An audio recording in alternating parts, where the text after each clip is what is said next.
Hello, everybody, and welcome to the latest episode of Tales from the Fandom. I cannot believe that it is the end of November. We have made it through nearly all of 2021. I don't even know how we're in 2021, let alone that we got through 2020, but we did, and I am very excited to introduce this next guest to you. I have Tara Patrice, and I fell in love with the work that she has done, and I'm so excited to get to talk with you today, Tara. How are you doing? I'm good. I'm good. Thank you for having me. I'm excited to talk about fandoms and, just everything that I love. It is my pleasure. We were talking before we got started, and somebody way back in like June-ish of 2021 had shared this really incredible like photo of you dressed as Loki, and I was Mm. like, dang, like that is a stunning photo, Thank and you. had to follow. The horns were amazing. Just that pose and like your facial expression, I absolutely loved it. And I was like, I gotta follow and see the work that you do. And I have to say, if you're not following Tara, you can pause this episode and go follow her now, and then come back, because Right. there's just you've got a lot of like really cool looking like fandom fashion outfits, and it's really neat. Thank you. I appreciate that. Yeah, that's one of my favorite ones that I've done, my low key. And I think it kind of sparked even more of the cosplay in me, I guess you could say, because, I kind of put it together really fast and because I Hmm. wanted it to come out, when Loki started, I wanted to post it at that time. And I was frantic because I was like, what if the horns don't come when they need to? And what if I can't figure out this outfit? And then it literally came together last minute, like the night before I took the photo. So I was like, okay, I just however it comes out, it comes out. I got to be happy with it, and it got a good response clearly. So that made me happy. Yeah, I have to say, out of all of the Lokis that I've seen, that your horns are the only ones that I've seen that look like that. Like yeah, I haven't really seen them anywhere. yeah. I got those on Amazon, and I thought that because they're his like more, I think they're the ones that he had in Thor Ragnarok, and I feel like a lot of people don't always focus on his outfits from that movie because that movie was very, I guess, Thor focused and Hulk focused. Hmm. But yeah, when I would see people dress up as him, either they were the lady version of Loki or they were the Loki from the promotional posters. So I guess I kind of want to combine all of those types of Lokis and kind of make it my own. So once I saw those horns, I was like, okay, those are it. Those are the ones for me. So Yeah, I dig them. I just love like the size of them, and it's just hmm like there's just definitely something about it that like just adds to your look with it. yeah, yeah, I think the size too. And I remember because I was with my mom, and mom was like, "Oh God, what are you, what are you dressed as now?" And I'm like, "I'm low key." Like, what do you mean? What do you? But they were huge, and I had to like kind of work my way, through the door because they would like hit the side of the door if I moved my head too far. So That is funny. I could yeah, see like, okay, you got to turn your head and shuffle through the hmm door sideways, and then you can yeah, turn. for Yep. sure. Now we've got a couple of fandoms we're going to be talking about, and some stuff that is like, more centric to you, in the second half of the episode. So we can kick things off and start talking about Marvel, and because we're talking about Loki here. Yeah. Uh, with Marvel's such a huge fandom. Comic books and TV shows and movies and video games and everything like that. Like, where did you get your start with Marvel? Yeah, well, growing up, I have an older brother, and growing up, my friends that I was close with also had older brothers, so we tend to all hang out. And there was this comic book store, like we lived on this really high hill, in California, and we remember we would ride our bikes down the hill to the little shopping center, and there was a comic book store there. And we would go there all the time and just look at comic books and buy them. I really wish I had all of them still. But yeah, and I think just seeing the comic books and just having that kind of connection with all of my friends, just that's where it sparked from, just having it right down the street. And kind of just engulfing ourselves in this fantasy world. My love for Marvel started with X-Men. X-Men will always be top tier to me as much as I love the Avengers. That's like the team that like made me fall in love with the company from the start. So yeah, that's where it all started. And I think it just progressed as more movies came out and more, and now with the TV shows and just falling in love with the actors as well that play these roles. But yeah, it's been like kind of a progression since I was younger into now being an adult. Now, I'm very curious because you go down the rabbit hole with the X-Men because that is a major segment of Marvel, Hmm. on the comic book and TV show side, and even the video games. With you and the X-Men, like, did you have like a favorite team of X-Men or a favorite like X person that you were like, I love this person and I must follow them and read all of their stuff? Yeah, I think I first fell in love with Wolverine. That's one of my first loves. I think I was just intrigued with his journey of trying to not only figure out who he was and how he was made, but just the fact that he was that old and didn't age and had to watch people die and try to kind of reinvent himself every time. And from there also, I started to love Storm. I actually have I have an affliction for Mystique as well because I think in the comics she's depicted in different ways. Hmm.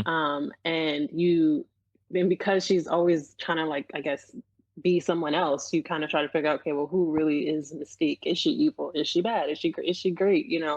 Um, so I think she's an intriguing character because you can kind of go any different way with her. So those are the three that I really focused in on. And I also like Magneto. I'm a villains person. So, I think Magneto was just badass. And the guy who played him most recently, well, the younger version of Magneto, I love his depiction of him as well because he's kind of has this cool, swagger to him.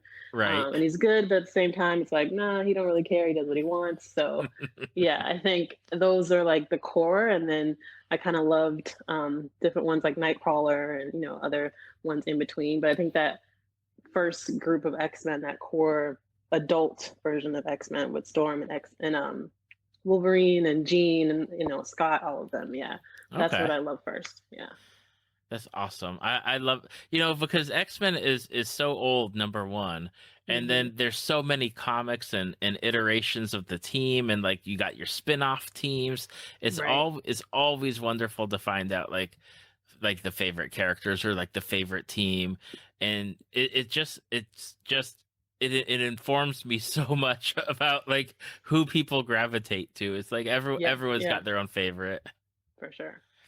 Now, sticking with X-Men for a moment, with the Marvel Cinematic movies, we are eventually going to get the X-Men. Like they have said that we're getting the X-Men at some point in the future.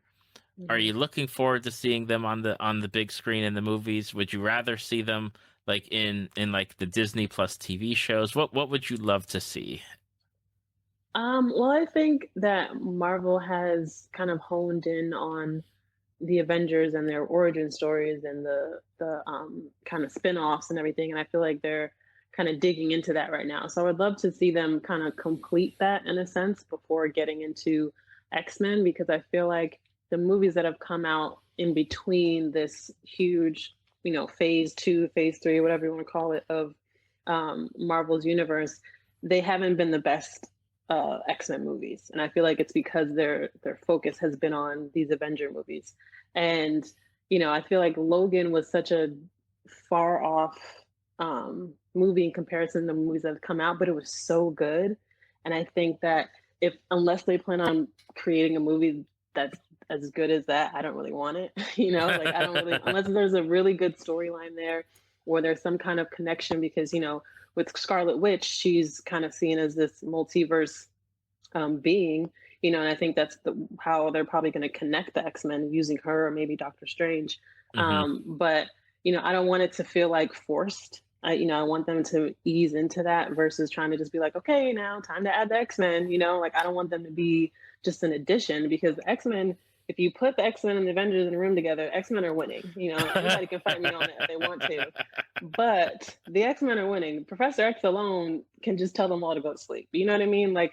I just think that they're just such powerful beings on the X-Men side that didn't get their full potential seen because there was such a focus on the Avengers, which is fair because they're making money, they're making great movies. But I just don't want it to be forced. I wanted them to kind of ease into that in a natural way, if that makes sense. Absolutely. And I know like with like the Loki, the time variant stuff, Hmm. the multiverse, the Doctor Strange, like it's got to happen at some point. And Right. I really hope that it's more of like a subtle thing, like maybe in one of the shows or in a movie on a news broadcast, like they mention like, oh, there's some Hmm. people with like weird powers now and what's going on, and Yes. like, you know, very like a slow roll. Now, I again, curiosity is killing me. Mhm. Who would you love to be like the first X character to be shown in the Marvel Cinematic Um, Universe? Like, who would you love to be like, oh my gosh, like there's so and so like in the background of this movie, like yeah, like, you know, totally blatantly being like that's the person who's going to eventually become this mutant. right. That's a good question. I think, they kind of played us with WandaVision and, kind of having that Easter egg of Quicksilver in Mm-hmm. there from the Yep. X-Men. And I still think that there's something there, and they're just trying to deter our suspicions for now, and then all of a sudden, bam, here he is. So I would love to see that come back around, whether it's in WandaVision or in Doctor Strange movie. So that would probably be one character I would like to see again.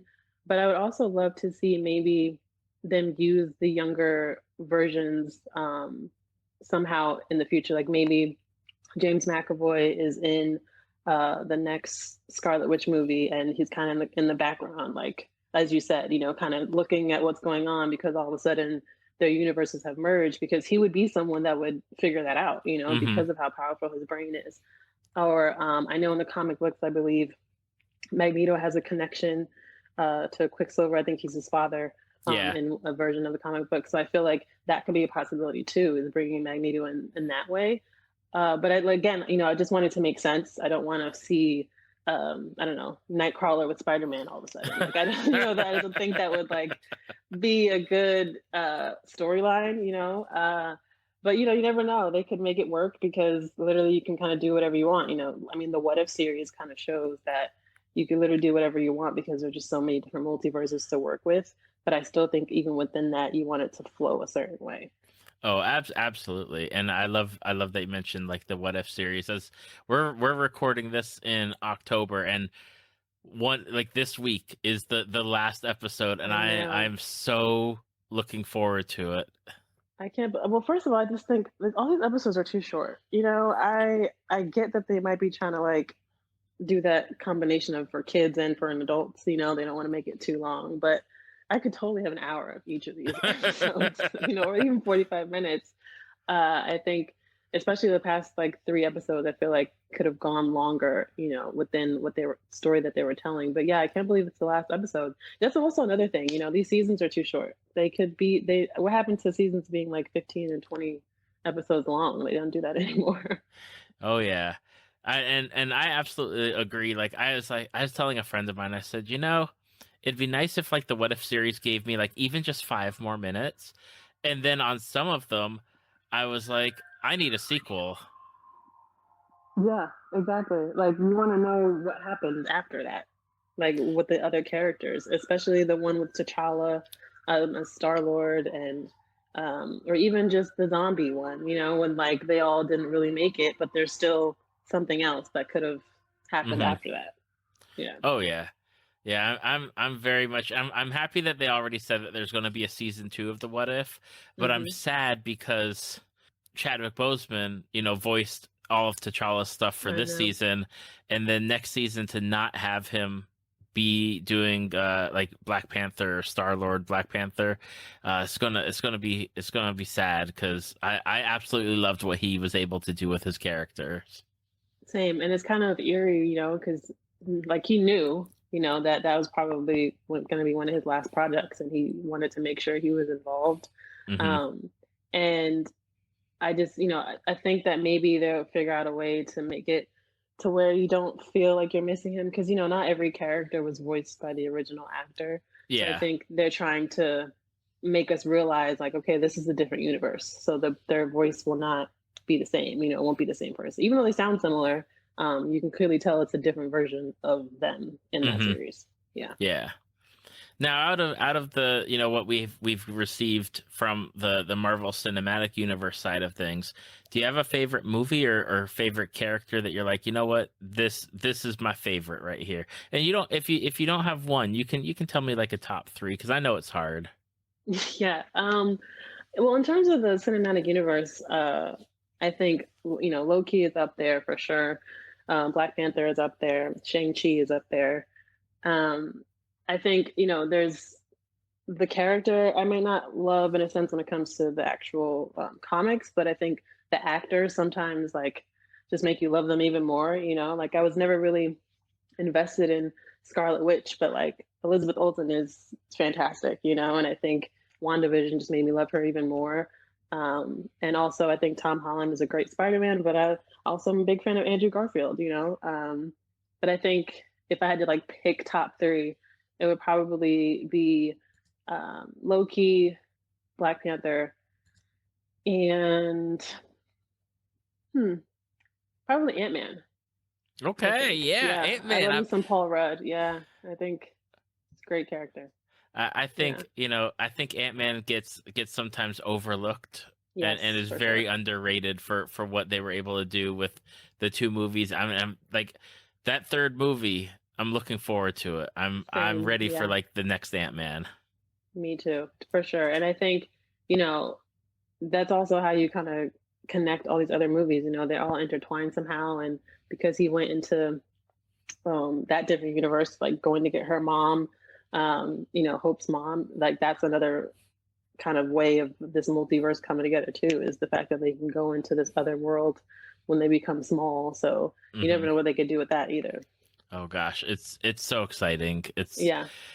and like 2020 was such a weird year where we didn't get like any Marvel, and now Hmm. 2021 is like here's like three movies plus like five TV Right. shows. Here's everything.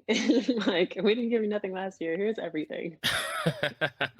And I think I saw an interview the other day where they said like there's like 30 something Marvel projects in the works right Hmm. now, like between the TV shows and the movies, and it's mind-boggling to think about like all those moving parts and then for Yes. them to be relatively like well done across the board. Yeah, I think I've always been amazed in how they connect all these movies. Even with the end, their thing has become the post-credit scenes, right? Like you don't ever leave movie theaters because you're supposed to watch the post-credit scene. And I think even that has been amazing to where they can connect another movie or show you what's coming next without really showing you too much. Hmm. But yeah, how you see the intertwining of all of these things and the spanning of years. I mean, you start looking back from Iron Man into now, just seeing that somebody had to sit somewhere in a room and think about all of this, like 10, 15 years ago, and still now has even more projects going on and has to think about the end result, like here's how it starts, but like where are we going to be in 5 years? Like where are these characters going to be? That's Yep. mind boggling to me. Yeah, I just always picture like this big giant like board where it's like, okay, here's like this plot point and this plot point, and we did this, so this has to happen. And I Hmm. the person or people that keep track of that, more power to them, because I'm sure they've got like big binders or an Excel sheet of Yeah. like, Or okay, and keeping it secret, like I don't know, keeping that secret is insane. I would need a therapist because I would not be able to hold all of this information in to myself. oh my gosh, yeah. Like I always feel bad like when Tom Holland is doing Yeah. interviews and it's like, oh gosh, what's he gonna spoil now? I know, I feel so bad. Him and Mark Ruffalo, they always get like babysitters because they tend to say too much in interviews. It's Yep. hilarious. Now, before we wrap up with Marvel, I love to ask this question, and it is especially because you started off with Marvel Comics back in the day, and it's something where I think as Marvel's making movies, they're really experimenting. Is which character or which Marvel group or team or whatever? What would you like to see make that transition from comic book to movie? Hmm. I honestly would just like to see more of the characters you wouldn't expect to see be together. I think we've seen the Avengers, obviously, and you see the connection with Tony and Peter and Vision and Scarlet Witch. I would like to just see something kind of opposite, whether maybe it's Scarlet Witch and Spider Man having some kind of moment, or Venom and Ant Man, or even Daredevil. Not Daredevil, actually Deadpool. That's what I meant to say. Deadpool and Venom, being in a movie together, or Deadpool and I don't know, Hawkeye doing something together. I just think seeing kind of opposite characters together that people would just know would have good chemistry would be really awesome to see. Because I just think, we hope that it happens, but we know it won't because it maybe doesn't make sense with where Marvel's trying to go. But I just think it'll be a fun thing to have characters you wouldn't expect to see intertwined together. Hmm. Yeah. Absolutely. And now I know that now that Disney acquired the Fox stuff, and they're able to have a Hmm. lot of these characters now. The sky's the limit. It's just as Yeah, long for as they sure. do it, as you talked about earlier, they as long as they do it the right way, and not just be like, surprise, here we've got like a Deadpool team up, and you didn't even expect it, and Yeah, you know, because even in the comics, Thor and Storm have a relationship. They have a friendship in the comic books that a lot of people don't know about. And I also think there are two characters who we haven't really seen their full potential when it comes to their powers either. So, it would have even been great to see them team up for whatever reason, or the two of them plus Spider-Man and Doctor Strange and Scarlet Witch having to fight some sort of evil, whether it's in What If or in a movie. Just something like that would be great. absolutely. So and I happen to mention this next fandom that we're talking about because it's so weird living in Orlando and being like, okay, they are starting to own a lot of the things that I love, um, and that's Disney. Yeah. No lie, like Disney has gone from like this company that I thought would be bought out by other companies way back in like the '90s and stuff, and survived. And I mean, they own Pixar and Hmm. Marvel and Star Wars. Um, but Disney's a thing that's been going on for so long: movies, TV shows, comic books, video games. I have to, ask the same question: is where did you start your journey with Disney? Was it like a movie? Did you start watching the Disney Channel? Where did you go initially with your Disney love? Yeah, well, I was raised in California, in Southern California. So Disney was, my backyard essentially. I was really blessed and fortunate to be able to go to Disney often just because I lived here and it wasn't too far and I had friends who loved Disney. I would say, my love for Disney started probably with Little Mermaid, I think, was the movie that I resonated with first. I would think I was a mermaid every time I would go swimming. I loved to swim. I loved the ocean. So I think that's what I connected with too. And she loved to go on adventures and, kind of be to herself. So I think that was a movie I first connected with. And of course, there's movies like Lion King and Aladdin, and, in that short, I guess, a 4 to 6 year period, Disney had all these really amazing classics that came out one right after another.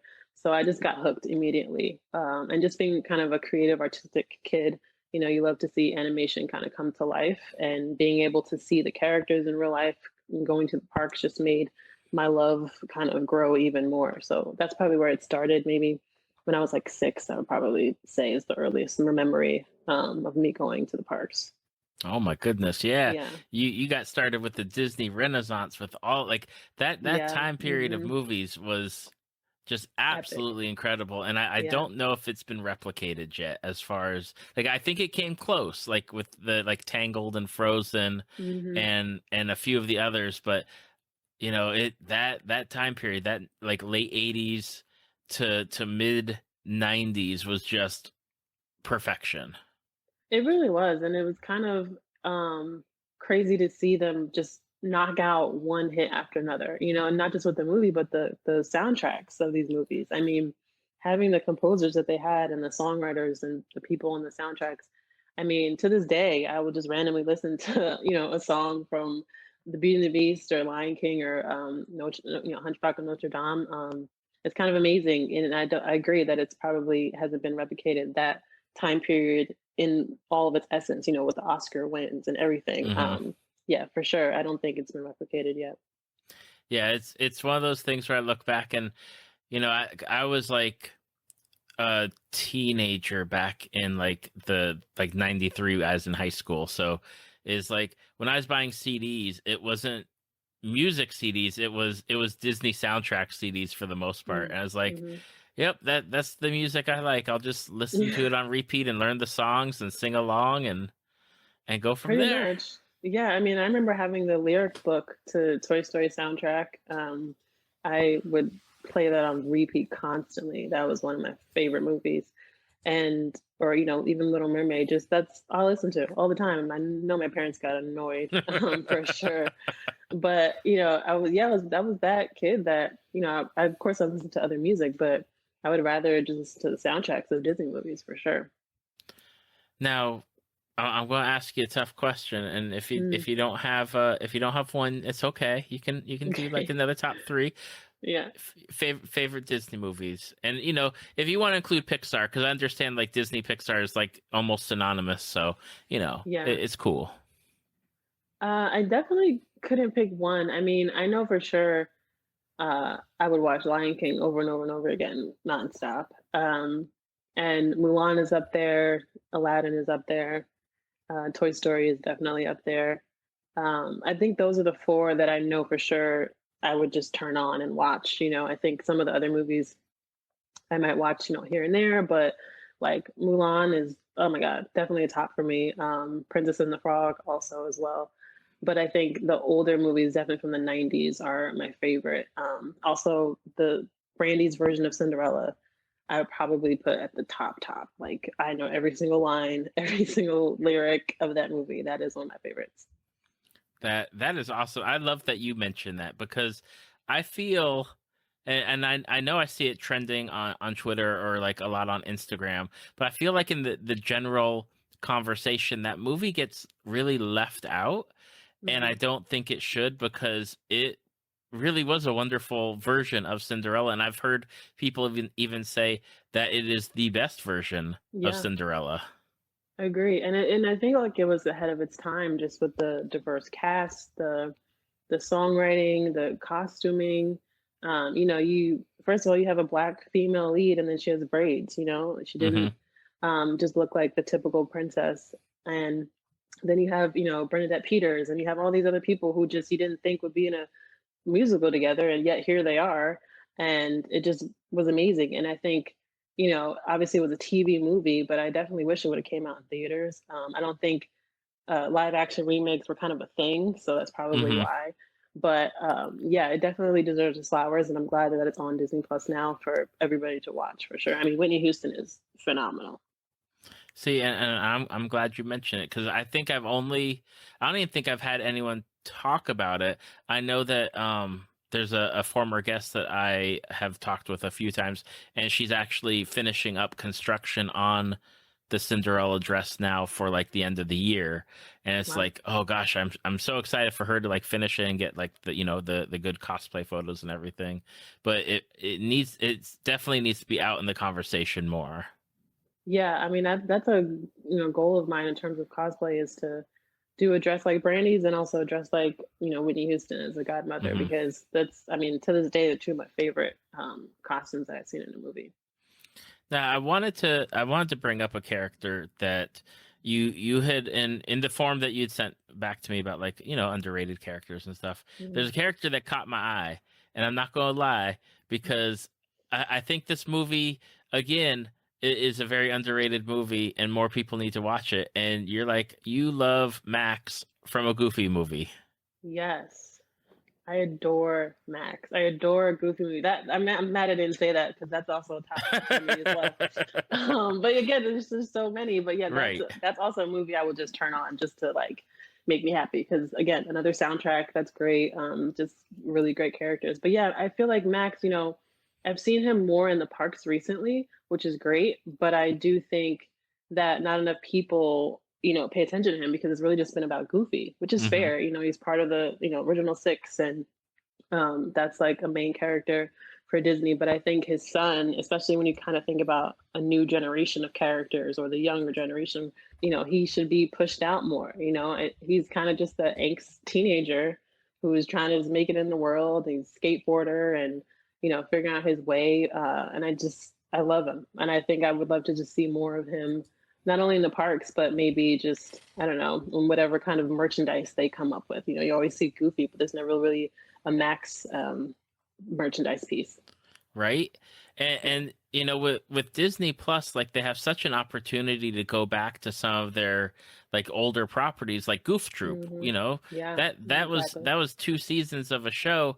They could easily be like, you know what, let's revive it in some form or fashion with like Hmm. Max and with oh gosh, Pete's son's name, like that character, and just do something more with the characters that they have that they've kind of just let like linger. Like it's something Yeah. where like you just want more of it, and it's such like nostalgia bait for us that grew up with that like Hmm. movie and the TV show and everything. It's like, come on, give it to me.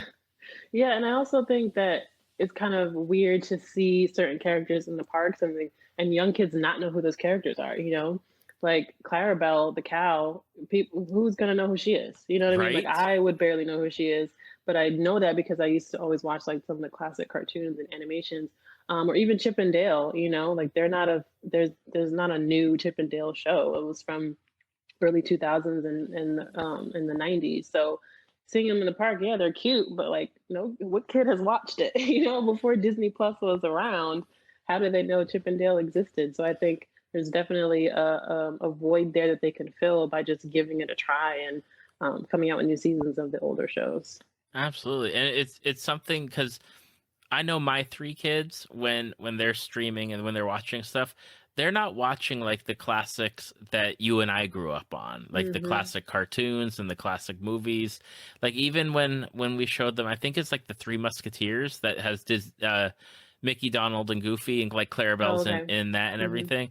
It's like they had to be forced to watch that. They're not watching it on their own, Yeah. and I think like they lose out on some of that like understanding of where like Disney came from and who these characters are and why they're so important in some of these like works. And I don't know, like there's just so much that Disney can do, and I don't know if like they have the time or the money or they want to be like, okay, let's make new things.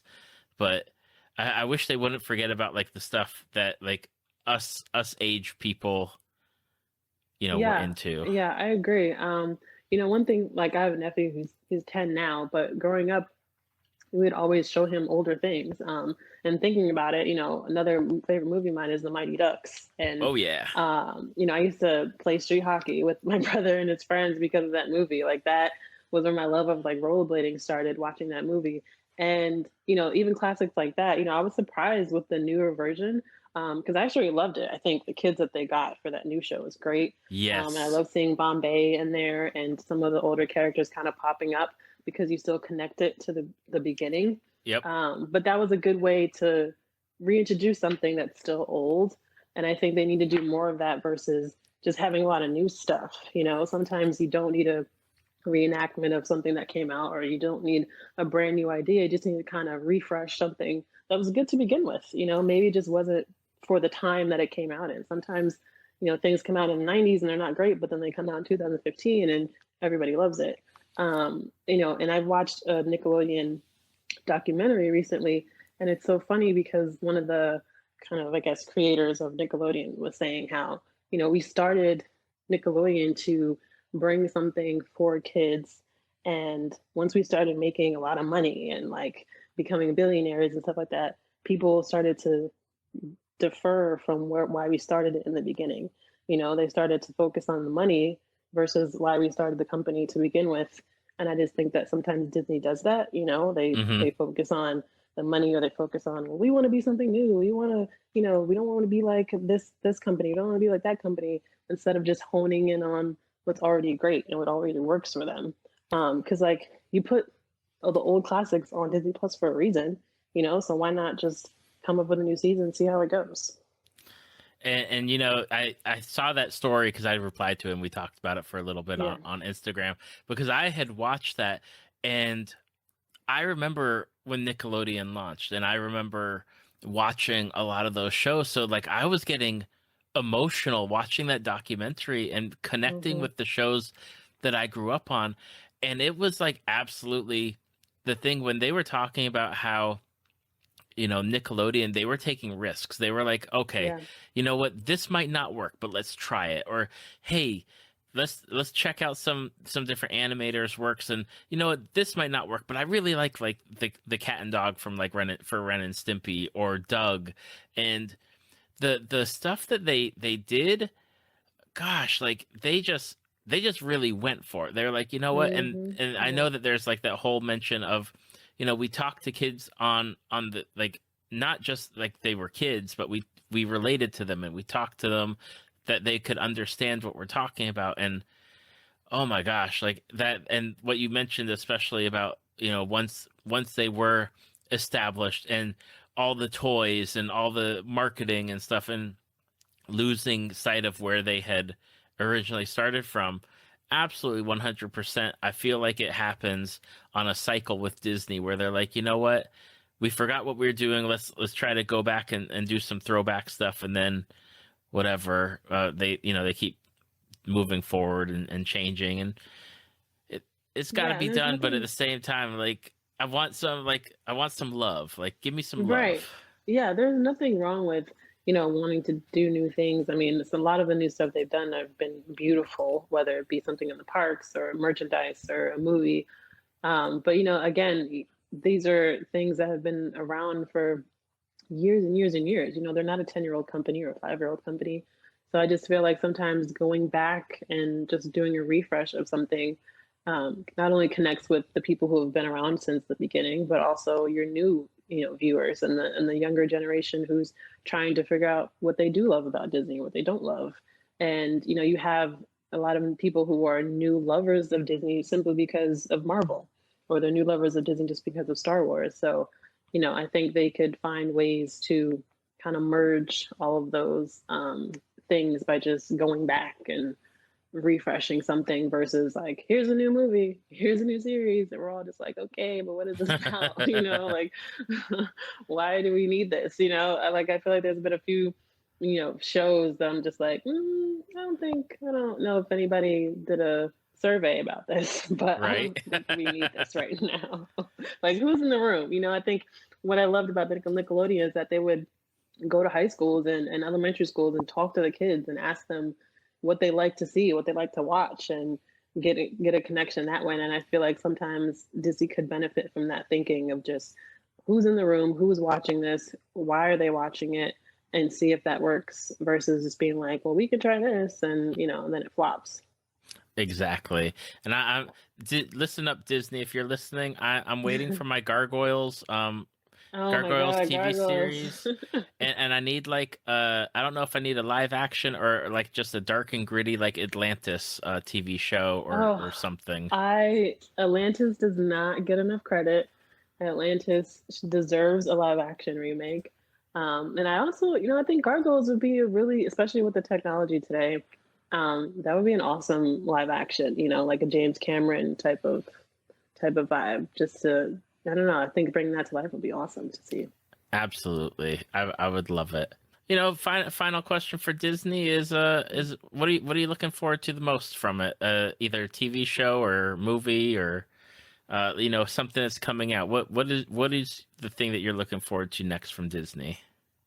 Yeah, well, one of the top things is seeing Halle Bailey as Ariel in the live action remake. I've been a fan of her since the beginning, and having again a black female lead in a Disney movie is really important, especially now, and especially that she's so young. I think it would be great for just younger women to see her on screen, and also the young woman. I can't think of her name right now, but the young woman they have playing Snow White as well. Can't wait to see her. And I just think how they, the things that they promised us. I guess I'm just, wanting to see how that comes to be. We've been promised new seasons of this, new seasons of that. New rides in the park. So who knows how that will come to be? There's rumors of Tiana getting her restaurant in the parks. Hmm. Fingers crossed that happens. So I just hope they deliver. Essentially, I think there's a lot of things that they're working on. But I guess in terms of movies, definitely Little Mermaid and Snow White, I'm looking forward to. And just kind of, I guess, all these shows that are supposed to be like the new and improved, like Disney Plus series, Right. And also, whenever they do the next season of the Mighty Ducks show, I'm excited to see that too. Oh gosh, yes. I have a deep fondness for the Mighty Ducks, so it's like Yeah. I can't wait for that. Tara, one of the things that I don't think I've talked with anybody about this, but I always ask people like what they're interested in, and Hmm. besides like fandom and stuff. And one of the things that you're interested in is thrifting. Yes. And I know people that definitely do thrifting for like their bounding or like for cosplay and stuff. Hmm. And so, I wanted to talk and see like what you can tell me about thrifting, because I don't know much about it at all, because I don't go shopping for the most part. So, Yeah. Well, I think I've kind of, been classified as like someone who has an old soul. I love vintage things, things that have a history. I wanted to study art history at one point because I just, knowing that something has been through something, I guess, is intriguing to me. And I think that's kind of where thrifting started, because you would just find things that just aren't around anymore. And it's things that have been, possibly through a war, or possibly, it was the last thing somebody wore before they went off to college. And I don't know, I think it's just kind of cool to know that something has had a life before it got to you. And because I love vintage stuff, I would try to go to different stores and find things that just had something that reminded me of like a Marilyn Monroe or Frank Sinatra, or, all of the different people that I love from back then. But yeah, thrifting, it's also a good thing in terms of sustainability and trying to live towards that life. I think as a society, we need to work on our recycling and do our part as best we can. It's difficult, trust me, I know that. But I think I use thrifting as also trying to work towards that kind of lifestyle, because there's just too much garbage everywhere. And I think because of not only all the homeless people, but there's just people who can't afford to be able to go into a Tory Burch or a Marc Jacobs and buy new clothes, or even a Target. So having a store like a Goodwill or a Crossroads or all these other thrift stores that have things discounted, is helpful to them as well. People are trying to shop on a budget, or somebody like me who also just wants to dress creatively and use it in my cosplay and my bounds. But again, when I shop, I don't really, well, I try not to just shop just because I'm looking for a cosplay. Like I try to find things I would wear on a daily basis as well, but I can also kind of reshape it to make it look like a character.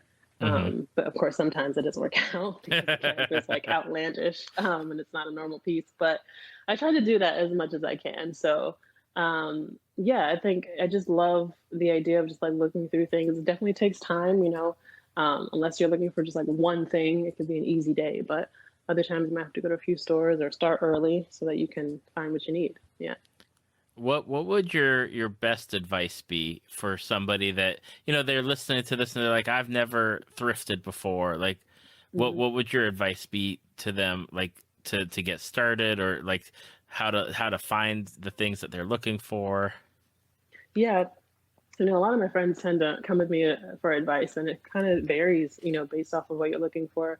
I think some general tips would be, give yourself the day. I don't think you want to get off of work and then be like, okay, I'm going to go thrifting now, and you're tired and you don't feel like looking around. And yeah, definitely give yourself time, because some things are easier to find than others. And it also depends on the store. There's some thrift stores you can, it's like a hole in the wall, but you find something great because it's all super vintage and old things. But sometimes it's a be a Goodwill, and it'd be, huge, like a, Walmart size Goodwill. And obviously that's going to take longer. But something about Goodwill is everything is color coded. So if you go into a Goodwill and you need something black, like there's a section with just black shirts, section with just black bottoms or black dresses. So stuff like that makes it easier. Not all of their stores are like that. But also going to thrift with an idea in your head. So, sometimes you do just shop, we all just want to just shop, I need my this here, there, that. But it's better to go in thinking, okay, I'm in here because I need black boots, I need a yellow dress, and I need like a big sun hat or something. Because Hmm. that way you can focus a little bit more, and you just know that with this is not what you're looking for, move on next, and it makes the process a little bit easier. And then also just do your research on the store you're going to, because sometimes you see a store and it's really big, but maybe that store only carries, 30% clothes and the rest is all furniture. Or there might be a store where it's mostly for old things from, veterans or armies, and they don't really have much dresses for women. So that's always good too. Or looking on social media, because some of the thrift stores are a lot more popular and they have like reviews that you can look at to make sure you're going to the right spot too. Okay. What, out of curiosity, what is Mhm. like your thrifting win? Like where you're like, I can't believe I found this, or I can't believe like this was there. What would you consider your biggest like thrifting win? There's this leather jacket that is phenomenal. I to this day I'm just like, I can't believe that this was here and it was only like $14. It's just like big, heavy leather jacket with fringe on it, and I can't remember the brand of it right now, but I know it's genuine leather, amazing, heavy leather jacket. And I just when I saw it, I'm just like, oh, that's cute. And then like I really pulled it out and I'm like, oh my God, this is the best thing ever. And then I saw the price. I'm like, is this correct though? Are you sure? Is this like a missed tag? Sometimes people put the wrong prices on things. But yeah, the lady was like, oh yeah, um, this is the price and it's on sale. So it was like $14, and something that, in a store, whenever it was sold, was probably at least 250 for this genuine leather jacket. But then I also just found things, from really high priced labels like Ralph Lauren or Marc Jacobs, and it's things that in their store would be $300 or $400, but you get it for 20 to 25 bucks. So stuff like that is definitely a win, because it was a lot more expensive than it was when you bought it. So Hmm. That's yeah. awesome.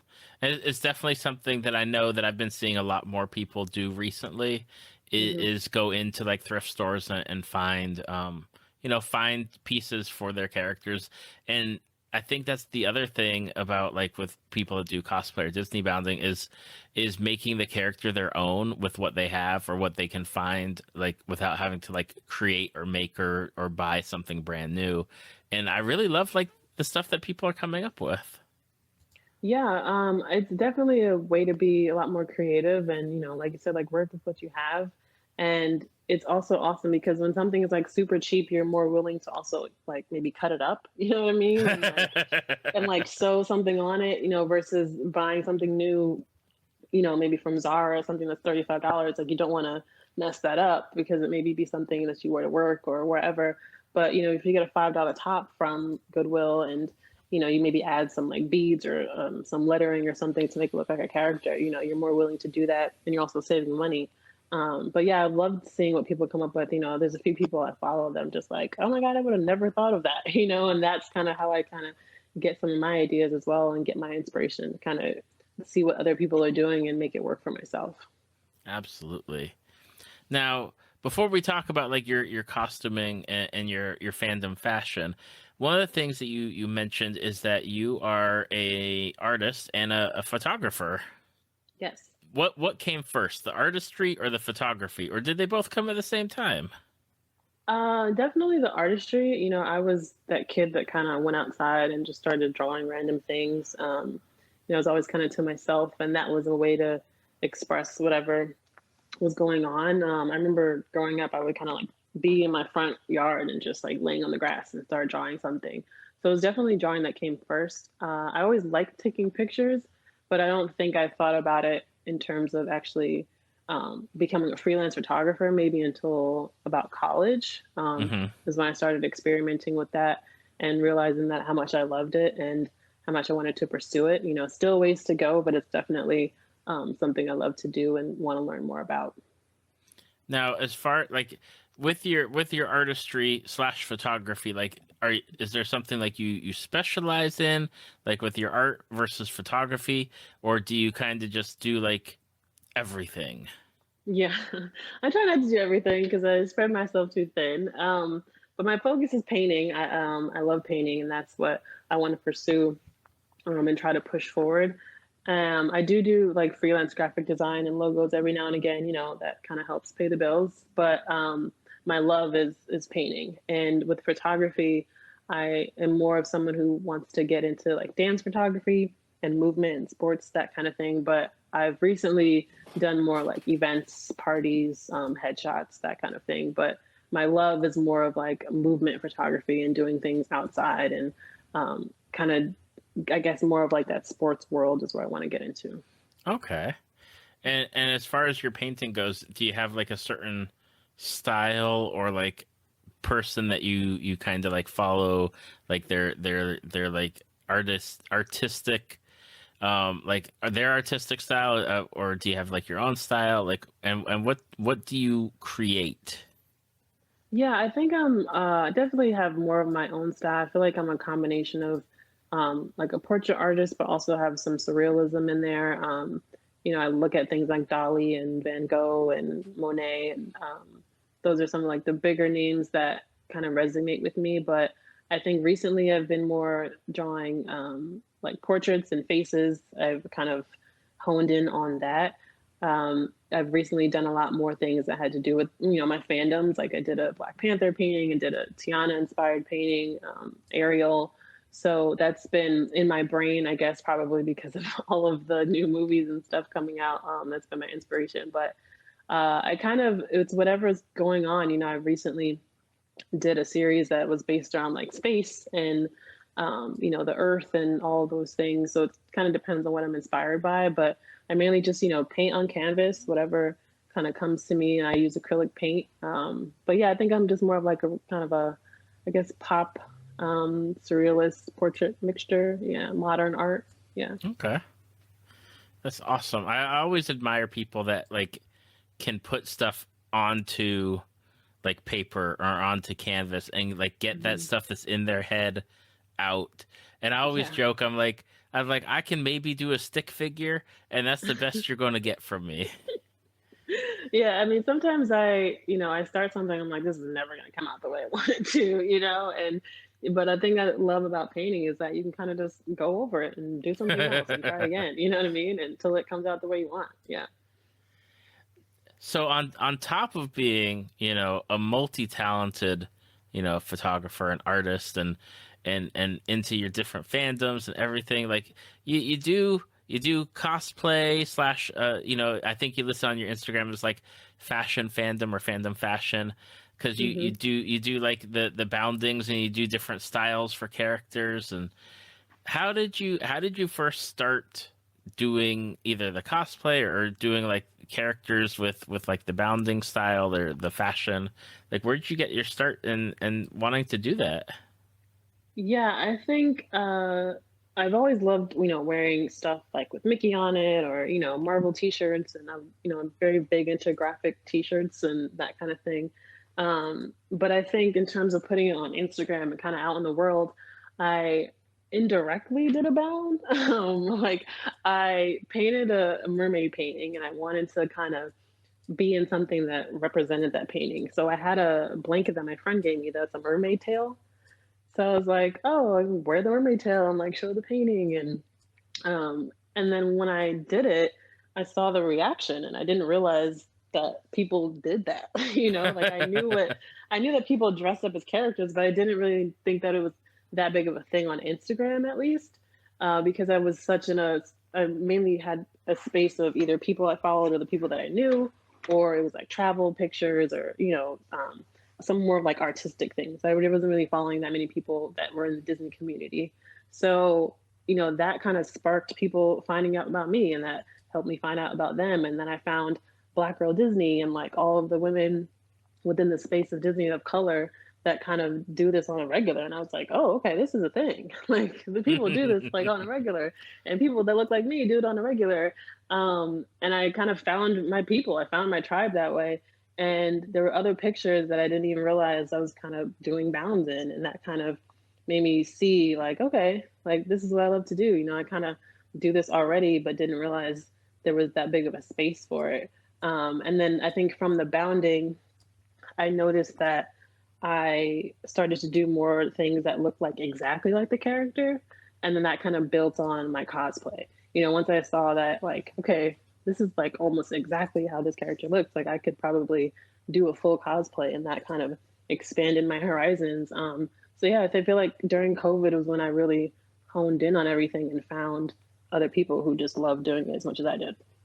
Yeah, it is absolutely like the work that you do. If you're listening to this podcast, you can pause it and again go check out Tara's work, because you scroll through and you keep scrolling and you see like all these different characters that you have done, and all of the different looks that you do, like just and it always amazes me like that people have like these clothes in their closet and then all of a sudden Yeah, can be like, bam, look, I look like a character. And me yeah, with my hmm like with my khaki shorts and like generic t-shirt, I'm like, I don't look I look like me, like I don't look like any character.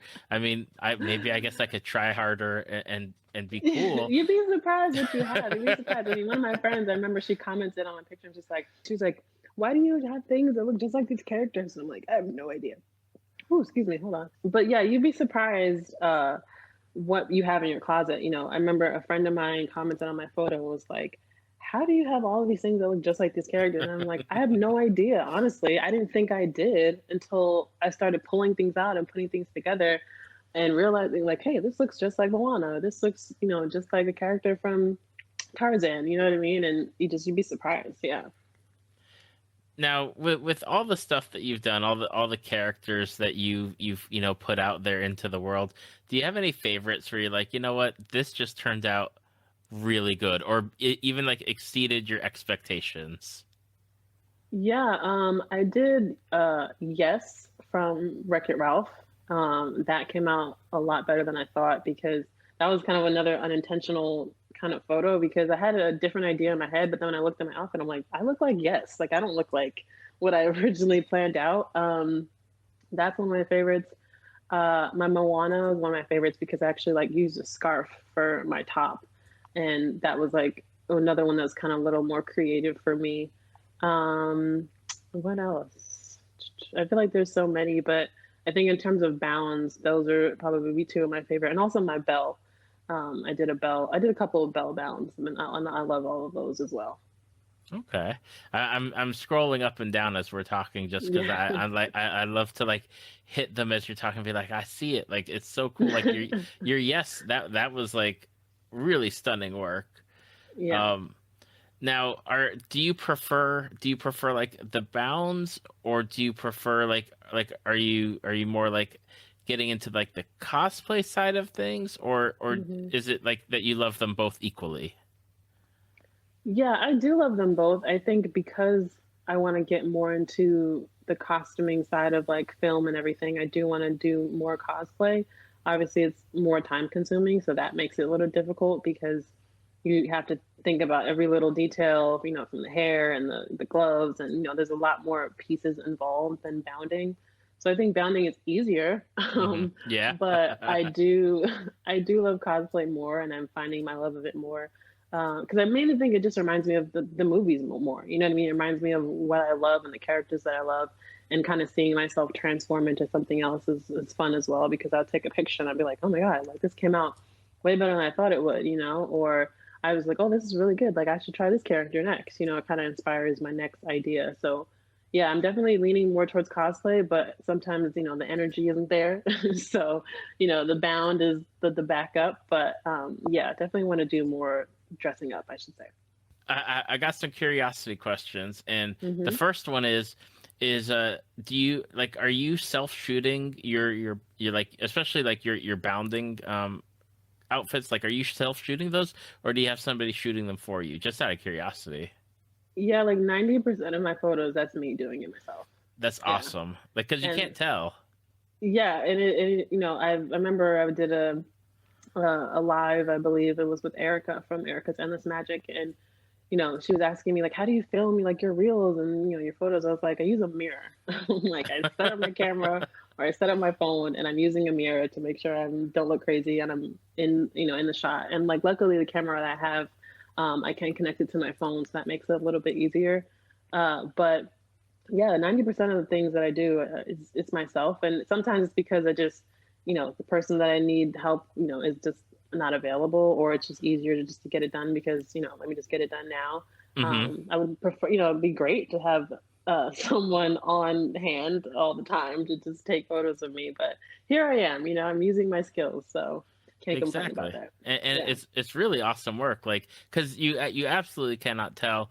And I know I talked with somebody the other day that also did that does self shooting, and they are able to like connect their camera, either their camera or their phone, to like their iPhone, like their iWatch, and can like Mm-hmm. like click the trigger there, and it's like, but you can't Yeah. tell because it's covered somehow in the pose or the way that it is. It's like, Yeah, definitely thankful for timers and being able to like hide, the remote for the camera. Like, yeah, sometimes it gets a little difficult because you're trying to use your hands, but you also like need to set up the shot. So you're kind of like throwing your phone somewhere or throwing the remote somewhere so you could utilize your hands. But every now and again, it's pretty convenient to have that kind of application for the cameras.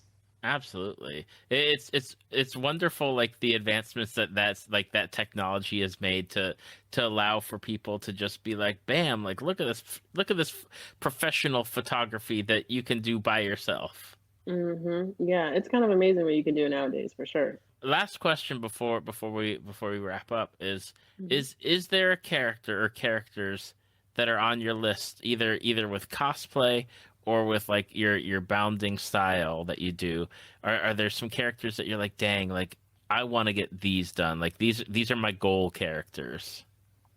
Oh, there's so many. It's so bad. My list gets longer and longer. The more things I watch, the more things I fall in love with. But some that have been on my list for a while have been Sally from Nightmare Before Christmas. I'm hoping that I get her done maybe for Halloween, possibly. But Sally is definitely on there. I also want to do um, the White Witch from Alice in Wonderland, from Tim Burton's Alice in Wonderland. Um, what else? And then, like I said, Brandy's version of Cinderella, Whitney Houston's Godmother is on my list as well. Scarlet Witch is on my list, and also Valkyrie from Thor is on my list too. Those are some things I've been thinking about for a while, but hopefully I can get some done, in the spirit of October or maybe towards even Christmas, but we'll see. Okay. Well, Tara, I've learned a lot. Yeah. I've definitely enjoyed getting to talk to you and following along with the work that you've put out there on Instagram and checking out your website for some of the other stuff that you do. For people that are listening and they want to check your work out, what is the best place to do so? Yeah, so I mainly am on Instagram at Tara P. Legall. That's P as in Paul, Legall, Legall. And I'm also on TikTok. That's at The Magic Hardest. I am on Twitter, but I don't really use it that much. So Instagram and TikTok are my main sources of content. And I also have a website that they can look at as well. It's tarapatrice.com. That focuses more on my paintings and some of my photography and design work. So yeah, that's where they can find me. Awesome. I will have all the links to all those locations in the show notes on the Facebook page and website, so you have no excuse to No check out. excuses. That's right. No excuses to check out Tara's work, especially on Instagram. And one of the things that you should absolutely do is scroll all the way down to the bottom and just work your way up, because lots of great stuff. And I Thank think you. I think a lot of people don't do that when they like find somebody. They're like, okay, I'm going to like you, and I'm going to like check out like the stuff that you do in the future. But there's always good stuff. Like if you just scroll down a little bit, you'll Keep find some scrolling. wonderful stuff. Keep scrolling. Just keep scrolling. Like, that's what the Little Mermaid says when she's using her iPhone in the water or something. Just keep scrolling. But Tara, I want to say, thank you so much for taking the time out of your day to come and talk with me, because I absolutely enjoyed getting to listen to your stories and learning, and I'm really excited to see what you keep making. So thank you. Thank you. Thank you so much for having me. I've loved talking. I love talking about fandoms, and I'm just excited that I got this opportunity to just express all of the things that I love to talk about. Thank you for listening to Tales from the Fandom. Subscribe to us on iTunes or your podcast app of choice. Follow us on Facebook at www.facebook.com/talesfromthefandom to see photos, links, leave feedback, and check out upcoming guests. If you'd like to be a guest, email David at talesfromthefandom@gmail.com.